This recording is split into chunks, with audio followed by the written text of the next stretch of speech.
Idle was set up really as a response to the fact that people are increasingly telling stories and sharing information through digital technologies. Social media that we produce, films, movies, audio files, they depend on the storage media surviving. Otherwise, there's no physical record of them. It was really a group of people who were interested in making sure that we didn't lose this content that was becoming more and more important to culture. These media don't last very long, and so we are in danger of losing this history. And we've been slowly sort of building up ways of cataloguing this otherwise ephemeral, intangible material.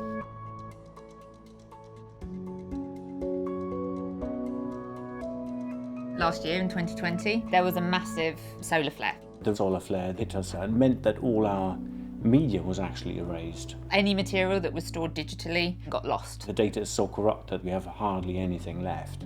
How can we repiece that together? How can we find what bits are left that people have managed to save or can recreate? How can we rebuild the archive was really the next question. It's really about trying to recapture that sort of lost material that was so vital and so important part of our culture and now is gone. So we were thrown back to snail mail basically. We had to find a way to communicate with the storytellers that Liz Evans already knew. They themselves obviously value stories a lot and wanted to be able to share their stories with the wider public.